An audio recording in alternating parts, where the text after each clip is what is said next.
नमस्कार मित्रांनो, लक्ष्मीच्या पावलांनी या मालिकेच्या येणाऱ्या काही भागांमध्ये आपल्याला जबरदस्त असा ट्विस्ट पाहायला मिळणार आहे। स्वामीनाथन यांनी मॉडेलिंग करण्यासाठी नैनाची निवड केलेली असते, परंतु नैना काही वेळेवर पोहोचलेली नसते। आता पुढे काय होणार हे आपल्याला या व्हिडिओमध्ये पाहायला मिळणार आहे, त्यासाठी हा व्हिडिओ शेवटपर्यंत नक्की पहा। मित्रांनो, आतापर्यंत आपण पाहिलं होतं की स्वामीनाथन यांनी नैनाला मॉडेलिंगसाठी संधी दिलेली असते, परंतु नैना काही त्यांच्या मॉडेलिंगसाठी जात नसते। स्वामीनाथन यांनी कॉल केलेला असतो, परंतु राहुलने हे सगळं काही ऐकल्यामुळे रोहिणी आत्यांच्या सांगण्यावरून राहुल एका माणसाला नैनाला फोन करायला सांगतो। तेव्हा नैना ही स्किन रूटिंग करत असते आणि स्किन केअर रूटिंग करत असतानाच त्या माणसाचा नैनाला फोन आलेला असतो। तर ते म्हणू लागतात की आमच्या ज्वेलरीचा फोटोशूट करायचा आहे आणि आम्हाला तुम्ही मॉडेल म्हणून योग्य वाटत आहात आणि त्यासाठीच आम्ही तुम्हाला कॉल केलेला आहे। तर नैना ही बातमी ऐकून खूप खुश झालेली असते। तर ते म्हणू लागतात की आम्हाला समजलं आहे की तुम्ही छान प्रकारे मॉडेलिंग करता आणि तुमची बॉडी फिगर पाहता आणि तुमचं फेसिंग पाहता आम्हाला योग्य वाटत आहे। नैनाही त्यांना विचारते, परंतु हे कधी करायचं आहे फोटोशूट? तर ते म्हणू लागतात की आजच करायचं आहे। तर नैना म्हणते, परंतु आपण उद्या करू शकत नाही का? तर ते म्हणतात नाही, कारण आजच करावं लागेल। आम्ही समोरच्या व्यक्तींना तसा शब्द दिला आहे, त्यामुळे मॉडेलिंग करून आजच आम्हाला त्यांना फोटो पाठवायचे आहेत। तर त्यानंतर नैना म्हणते, परंतु आज मला अजून एक फोटोशूटसाठी जायचं आहे। तर ते म्हणतात, आम्ही एका मॉडेलची निवड केली होती, परंतु काही कारणास्तव त्यांच्यासोबत कॉन्ट्रॅक्ट रद्द झाले आहे आणि तुम्ही येत नसाल तर आम्हाला दुसरी मॉडेल शोधावी लागेल। तर नैना म्हणते, परंतु तर ते म्हणतात की या मॉडेलसाठी आम्ही 10 लाख रुपये देणार आहोत आणि तसंही कोणीही तयार होऊ शकतं। हे ऐकल्यानंतर नैनाला तर धक्काच बसतो। नैना म्हणते, नाही, तुम्ही कोणालाही कॉल करू नका, मी तुम्हाला लगेच कॉल करून कळवते। तर इकडे राहुलला ते कॉल करतात आणि म्हणतात, सर हे काम झालं आहे। हे सगळं काही राहुलनेच करायला सांगितलेलं असतं। तर नैना मात्र पैशाच्या हव्यासापोटी त्यांना होकार द्यायचं ठरवत असते। राहुलने मुद्दामून नाटक करत नैनासाठी वेस्टर्न वेअर ड्रेस आणलेले असतात, तिच्यासाठी वन पीस आणलेले असतात। तर त्यानंतर राहुलला नैनाला म्हणतो, नैना मी तुझ्यासाठी खूप छान छान ड्रेस आणले आहेत, तू प्लीज ते परिधान करशील का? अगं मला तुझा फोटोशूट करायचा आहे। नैना खूप खुश होते आणि राहुलला म्हणते ठीक आहे। तर त्यानंतर राहुलला नैनाचे फोटो काढतो आणि ते फोटो तो रोहिणी आत्यांना दाखवतो। रोहिणी आत्या म्हणतात, आता हा खरा होणारा धमाका आहे, आपल्याला यासाठी तर पैसे मोजावेच लागणार आहेत। तर त्यानंतर नैनाही त्यांना कॉल करून म्हणते की मी तुमच्या फोटोशूटला यायला तयार आहे। तर ते म्हणतात की तुम्हाला आत्ताच यावं लागेल, कारण आपल्याला तसं कॉन्ट्रॅक्टही करायचं आहे। तर नैना म्हणते की हो, मी लगेच निघते। असं म्हणत नैनाही ते फोटोशूट करण्यासाठी निघालेली असते। तर दुसरीकडे आबांनी सांगितल्याप्रमाणे अद्वैत हा कलाला घेऊन फोटोशूटच्या ठिकाणी गेलेला असतो। तर तिथे स्वामीनाथन सुद्धा आलेले असतात। स्वामीनाथन अद्वैतला विचारतात की नैना नाही आली आहे का? तर अद्वैत म्हणतो, तिचा काय संबंध? परंतु अद्वैतच्या काहीच लक्षात येत नसतं। तर स्वामीनाथन म्हणू लागतात की आपण थोडा वेळ नैनाची वाट पाहू आणि त्यानंतरच फोटोशूटला सुरुवात करू, तोपर्यंत तुम्ही रिलॅक्स होऊन घ्या। तर अद्वैत आणि कला तिथे बसलेले असतात। तर त्यानंतर स्वामीनाथन थोड्या वेळाने येतात आणि विचारू लागतात, अजूनही फोटोशूटला सुरुवात झाली नाही आहे का? तर स्वामीनाथनचा स्टाफ स्वामीनाथनना म्हणू लागतो की अजूनपर्यंत नैना मॅडम आल्याच नाही आहेत। तर स्वामीनाथनना मात्र खूप राग आलेला असतो। स्वामीनाथन अद्वैतला विचारतात, अद्वैत चांदेकर हा काय प्रकार चालू आहे? तर अद्वैत विचारतो की सर तुम्ही कशाबद्दल बोलत आहात? तर अद्वैतला तेच म्हणू लागतात की मॉडेल म्हणून आम्ही नैनाची निवड केली होती, परंतु नैना अजूनपर्यंत आलीच नाही आहे। तर अद्वैत त्यांना विचारतो की कुठली नैना? तर अद्वैतला ते म्हणू लागतात, कुठली नैना म्हणजे तुमच्या भावाची बायको नैना चांदेकर, तिनेच आमच्याजवळ ही संधी मागितली होती आणि म्हणूनच आम्ही तिला ही संधी दिली होती, परंतु तीच आता आली नाही आहे। मग आता आम्ही काय करणार आहोत? आतापर्यंत संधी मिळण्यासाठी 1000 वेळा माझ्या मागे मागे फिरत होती आणि म्हणून म्हटलं की एकदा हिला संधी द्यावी, परंतु तिला संधी दिली, परंतु तिला त्या वेळेचं महत्त्वच नाही आहे, अजूनपर्यंत ती आलीच नाही आहे। अद्वैतला मात्र यातलं काहीच माहीत नसतं। अद्वैत शांतच असतो। तर कलाही म्हणू लागते की येईलच नैनाताई। तर त्यानंतर अद्वैत कलाला म्हणतो, तुला हे सगळं काही माहीत होतं ना, तरीसुद्धा तू माझ्यापासून लपवून ठेवलंयस ना? तर कला म्हणते, चांदेकर, ज्याप्रमाणे तुला आता कळालं आहे ना, त्याप्रमाणे मलाही आत्ताच कळालं आहे, परंतु समजा त्यांना समजलं की नैना या फोटोशूटमध्ये काम करत आहे हे आणि आपल्याला माहीत नाही आहे, तर आपल्या चांदेकर घराण्याचे किती वाभाडे निघतील याचा तुला विचार आहे का मनात? तर अद्वैतच्या लक्षात येतं कलाने आपल्या घराण्याची इज्जत राखण्यासाठी मुद्दामहून बाजू घेतलेली असते, हे सगळं काही अद्वैतच्या लक्षात येतं। तर त्यानंतर स्वामीनाथन अद्वैतला म्हणतात, आता चांदेकर काय करायचं आहे? अद्वैत चांदेकर, आता तुम्हीच पर्याय निवडा। अद्वैतने आपल्या ओळखीतील मॉडेलला कॉल केलेला असतो आणि तिथे बोलावून घेतलेलं असतं। तर स्वामीनाथन विचारतात की अद्वैत चांदेकर ही तरी मॉडेल वेळेवर येतील का? तर अद्वैत म्हणतो की हो। तर त्यानंतर ती मॉडेल वेळेवर तिथे आलेली असतात। तर स्वामीनाथन यांचा स्टाफ स्वामीनाथन यांना म्हणू लागतो की सर मॉडेल तयार आहेत। तर त्यानंतर स्वामीनाथन अद्वैतला म्हणतात, माझी अशी इच्छा आहे की या वेळचं मॉडेलिंग तुम्ही करायचं आहे, यावेळचं फोटोशूट तुम्ही स्वतः करायचं आहे, मी हे तुम्हाला हक्काने सांगत आहे। तर अद्वैतसुद्धा त्यानंतर तयार होतो आणि अद्वैतचं आणि त्या मॉडेलचं फोटोशूट फोटोशूट केलं जातं, परंतु अद्वैतला काही ते सूट होत नसतं आणि अद्वैत त्यांच्यासोबत कम्फर्टेबलही नसतो. तर त्यानंतर स्वामीनाथन यांची टीम स्वामीनाथन यांना म्हणू लागते की सर, आपण फोटोशूट तर करत आहोत, परंतु अद्वैत चांदेकर सर यांना ही मॉडेल सूट होत नाही आहेत, त्यामुळे मला तर हे फोटोशूट योग्य वाटत नाही आहे. तर त्यानंतर स्वामीनाथन स्वतः फोटो पाहतात, तर त्यांनाही ते योग्य वाटत नसतं. कला ही अद्वैतवर हसत असते, कारण अद्वैत त्यांच्यासोबत कम्फर्टेबल नसल्यामुळे कलाला तर हसायला येत असतं. तर त्यानंतर स्वामीनाथन यांचं लक्ष कलाजवळ जातो. तर स्वामीनाथन हे कलाला म्हणू लागतात, कला, तू हे फोटोशूट करशील का? तर कला म्हणते, मी. तर स्वामीनाथन म्हणू लागतात की हो, हे फोटोशूट तुलाच करायचं आहे, कारण अद्वैत चांदेकर यांच्यासोबत तूच योग्य वाटत आहेस आणि तूच त्यांना शोभत आहेस आणि त्यामुळेच हे फोटोशूट तू स्वतः करावंस अशी माझी इच्छा आहे. तर स्वामीनाथनच्या शब्दांना होकार देत कला ही फोटोशूटसाठी तयार होते. तर स्वामीनाथन खूप खुश होतात. तर त्यानंतर कला आणि अद्वैतचं फोटोशूट केलं जातं. तर स्वामीनाथन यांना कला आणि अद्वैतचं फोटोशूट आवडलेलं असतं. स्वामीनाथन खूप खुश असतात आणि कला आणि अद्वैतला म्हणू लागतात, अप्रतिम, आजपर्यंत आपण खूप फोटोशूट केली, परंतु असं फोटोशूट आजपर्यंत कधीच झालं नव्हतं.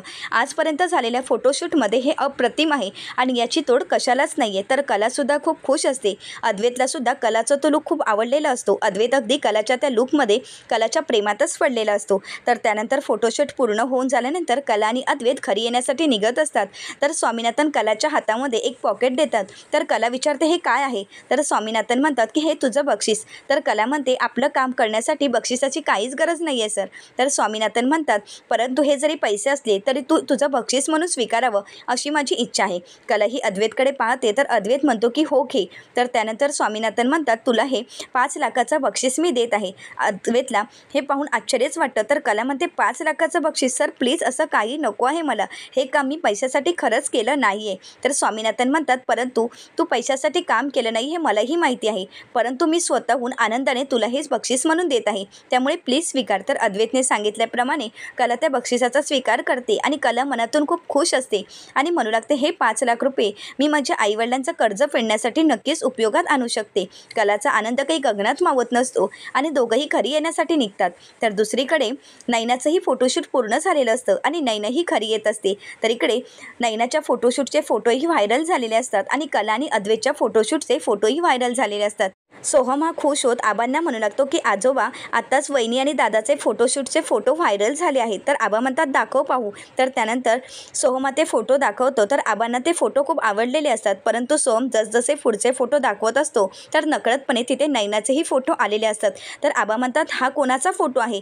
तर त्यानंतर सोहम पाहतो आणि म्हणू लागतो, हा तर नैना वहिनीचा फोटो आहे. तर आबा म्हणतात, काय नैना? तर आबा तो फोटो पाहतात आणि नैनाने केलेलं फोटोशूट आबांना अजिबात आवडलेलं नसतं.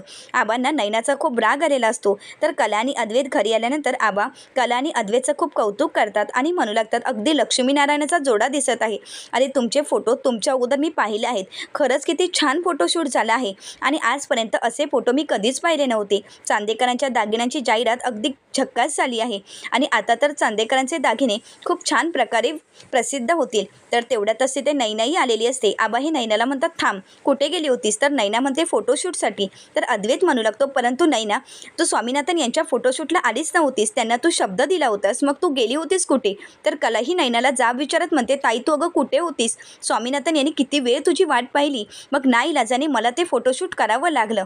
तर नैना म्हणू लागते, तू फोटोशूट केलंयस? तर कला म्हणते की हो. तर त्यानंतर नैना म्हणते, मी माझ्या दुसऱ्या फोटोशूटसाठी गेले होते, कारण तिथे मला जास्तीचे पैसे मिळणार होते. हे ऐकल्यानंतर आबांना मात्र नैनाचा खूप राग येतो आणि नैना म्हणू लागते, या फोटोशूटचे मला 10 लाख रुपये मिळाले आहेत. नैनाचं हे बोलणं ऐकून आबांना तर खूप राग आलेला असतो. आबा म्हणतात, वा, म्हणजे तू पैशासाठी स्वामीनाथन यांना दगा दिलास आणि त्या पैशासाठी तू दुसऱ्या ठिकाणी जाऊन फोटोशूट केलंस, परंतु ते फोटोशूट तू काय केलंस याचं तुला भान आहे का? तर त्यानंतर ती कला फोटो पाहते आणि कला म्हणू लागते, नैनाताई तू हे काय केलंयस? अगं तू चांदेकरांची सून आहेस, तुला कळतंय का? तर नैना म्हणू लागते, मी जरी चांदेकरांची सून असली तरीसुद्धा मी एक मॉडेल आहे, हे विसरू नकोस कला. अगं तुला तर माहिती आहे ना की माझी लहानपणापासूनची इच्छा आहे. तर कला म्हणते की हो, परंतु फोटोशूट करताना कुठल्या प्रकारचे कपडे घालावेत एवढंही तुला कळत नाही का? तर नैना म्हणते, परंतु माझ्या नवऱ्याची तर परवानगी होती, मग मी काही करू शकते. तर आबा म्हणतात, परंतु तू या घरची सून आहेस हे तू विसरून गेली आहेस का? तर राहुल मात्र काहीच बोलत नसतो.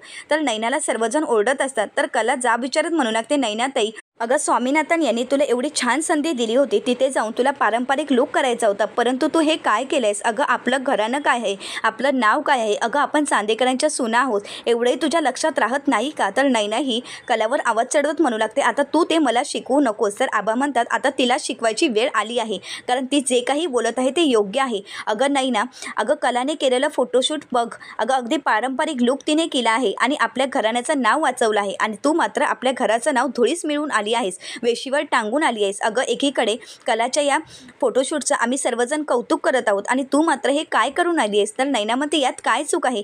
तर कला म्हणू लागते, नैनाताई तू कोणाशी बोलतेस, तुला भान आहे का? अगं ते आजोबा आहेत, या घरातले सर्वात महत्त्वाची व्यक्ती आहे आणि त्यांच्याशी तुला असं बोलताना काहीच वाटत नाही का?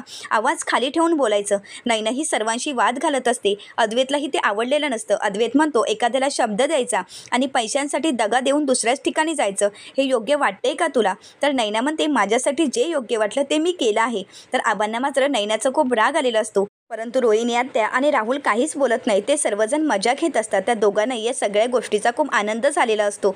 तर नैनाला मात्र सर्वजण जाब विचारत असतात. तर नैना ही कलाला म्हणू लागते, हे सगळं काही तुझ्यामुळे होत आहे. अगं तुला तुझ्या बहिणीची बाजू घेता येत नाही का? तर कलाही म्हणू लागते, मी चांदेकरांची सून आहे, त्यामुळे आधी चांदेकर घराण्याची बाजू घेणं हे माझं कर्तव्य आहे, आणि बहीण म्हणून तू जे काही वागत आहेस ते योग्य नाही आहे. अगं तू या घरची सून आहेस, हे विसरून गेली आहेस का?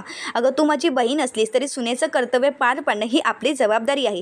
तर आबा हे नैनाला म्हणू लागतात, की प्रत्येक वेळी म्हणत असतेस ना की मी चांदेकरांची सून आहे, मला ही जबाबदारी द्या, मग तू जबाबदारी पेलू शकतेस का? याचा तू अगोदर विचार कर. आज तू जे काही करून आली आहेस त्यानंतर तुला चांदेकर घराण्याची सून म्हणून घ्यायला खरंच आम्हाला लाज वाटत आहे. तर हे ऐकून नैनाला धक्काच बसतो. आबा म्हणू लागतात, म्हणूनच तर मी आजपर्यंत म्हणत येत आहे की चांदेकर घराण्याची खरी सून कोण असेल आणि घरची लक्ष्मी जर कोण असेल तर ती कला आहे. लक्ष्मीच्या पावलांनी जर या घरामध्ये कोण आलं असेल तर ती फक्त कला आहे. आबांचं हे बोलणं ऐकून नैनाला मात्र कलाचा खूप राग आलेला असतो. तर त्यानंतर आबा म्हणू लागतात, की कलाने केलेला पारंपरिक लूक ज्यामुळे आपल्या घराण्याचं नाव राखलं गेलं आहे, आणि तू जे काही केलं आहेस ना फोटोशूट, त्यामुळे आपल्या घराण्याचं नाव धुळीस मिळालं आहे. अगं हे करताना अगोदर आमची परवानगी घ्यायची होती. तर कला ही आबांना विचारते, कलाने तुमची परवानगी घेतली होती का, सांगा ना मला. तर कला ही नैनाला म्हणू लागते, अगं तू त्यांना शब्द दिला होतास आणि तू तिथे आली नाहीस, आणि म्हणूनच हे अचानक मला फोटोशूट करावं लागलं, परंतु त्यासाठी मी माझ्या नवऱ्याची परवानगी घेतली होती आणि मी जे काही केलं आहे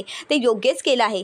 परंतु तुला जे काही करत होतीस त्यामुळे तुला फक्त पैशाची पडली होती. अगं पैशाच्या हव्यासापोटी तू स्वतःची जे काही फोटोशूट करून आली आहेस, त्यामुळे आपल्या घराण्याच्या नावाचं काय होणार आहे याचा तू विचार केला आहेस का? अगं या 10 लाखांपुढे तुला चांदेकरांचं नाव किती महत्त्वाचं आहे हे तुला लक्षात नाही का आलं? अगं हे 10 लाख रुपये आपण कधीही कमावू शकतो, परंतु आपल्या घराण्याचं गेलेलं नाव आपण कसं कमावणार आहोत, सांग ना.